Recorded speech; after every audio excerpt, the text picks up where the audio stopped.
by the time you get to the palate, you know it's going to taste like. And if it surprises you, it's usually bad. Something went wrong in terms of winemaking. And when you say bad, you mean a flaw? I mean, yeah, there could be too much tannin. It could be poorly acidulated where they add tartaric acid, but they don't do it at the right sequence during the winemaking, things like that.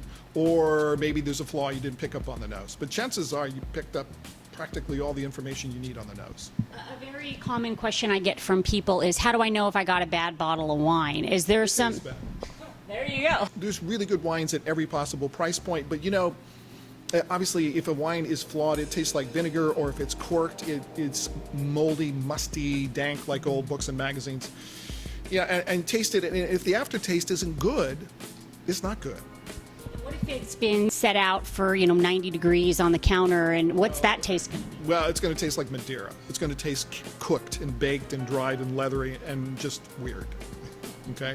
Just plain old weird. Well, yeah, if once again, if you can't get past the second or third sip, and even if it was the only bottle in the wine in the house and you still won't drink it, it's bad. Okay. Sometimes you want to convince yourself, because either you feel guilty if you're at a party, or you bought it and you don't want to think that you just wasted $20. Or in our case, if I taste a wine and I know, you just know if it's bad, right? Like you said, and you don't want to take it back to the wine store, but I will take it back if I think it's bad. And they're usually grateful that you brought it back. You should. I mean, it depends on the store whether or not they're grateful. But. Well, exactly. But for them, if you customer comes in with a bottle of wine that's corked or who knows what's wrong with it, and you give it to them, they return it. They call the supplier and says, "Hey, I got a bad bottle of X. I need to be credited or I need it replaced." They can do that, so it's not a problem.